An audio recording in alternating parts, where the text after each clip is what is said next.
Hello everyone, welcome to my new blog. আজ সারাটা দিন কি করলাম এই নিয়ে থাকছে আজকের ব্লগ। রাতে নরওয়ে ভার্সেস ফ্রান্সের ম্যাচ দেখতে দেখতে আমি আর ভাই পড়ালেখা করছিলাম, সাথে খেলা উপভোগ করছিলাম। দেন ভোরবেলা উঠে ভার্সিটির উদ্দেশ্যে রওনা হলাম। যদিও আর্লি ঘুম থেকে উঠতে কষ্ট হয়েছিল আমার।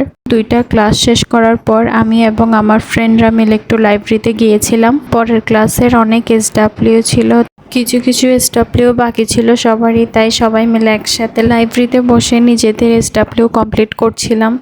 যদিও এখানে যার যার মতো সবারই ডিজাইনই সুন্দর হয়েছিল। দেন লাস্ট ক্লাস শেষ করে আমি একটু ভাইয়ের জন্য অপেক্ষা করছিলাম। আমার এবং ভাইয়ের কিছু কাজ ছিল, তাই ভাইকে ভার্সিটিতে আসতে বললাম। দেন আমি আর ভাই আমাদের কিছু টুকিটাকি কাজ শেষ করলাম এবং একটু পর বেরিয়ে পড়লাম বাসার উদ্দেশ্যে।